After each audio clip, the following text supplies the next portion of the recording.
Okay, I have a question. Unsay gamiton nato para mag-istorya sa Ginoo?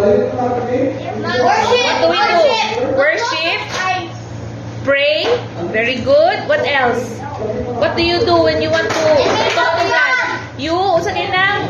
Bow. No. The name of God. What do you call that one? TV. No, that one, the books. Bible. You read the Bible, di ba? If we want to talk to God, if we want to hear from the Lord, we read the Bible. Kay si God mo man na iyahang mouthpiece. Kung gusto, kung naay message si God sa atoa, it's through the Bible. And also when we pray, what? Hi, Bingwing! Ali, Bingo, daghan cars, oh! Ali, naka-new friends, oh! Ano ba na siya? Oh, nag-chocolate, oh! Oh,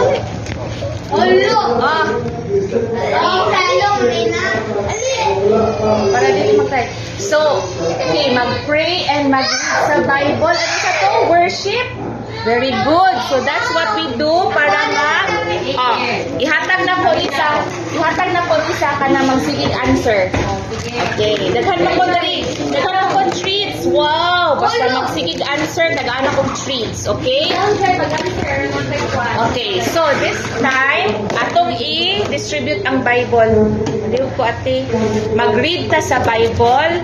I will, at kinahanglan nga makabalo mo unsaon pagbasa sa Bible. How to flip, look for the books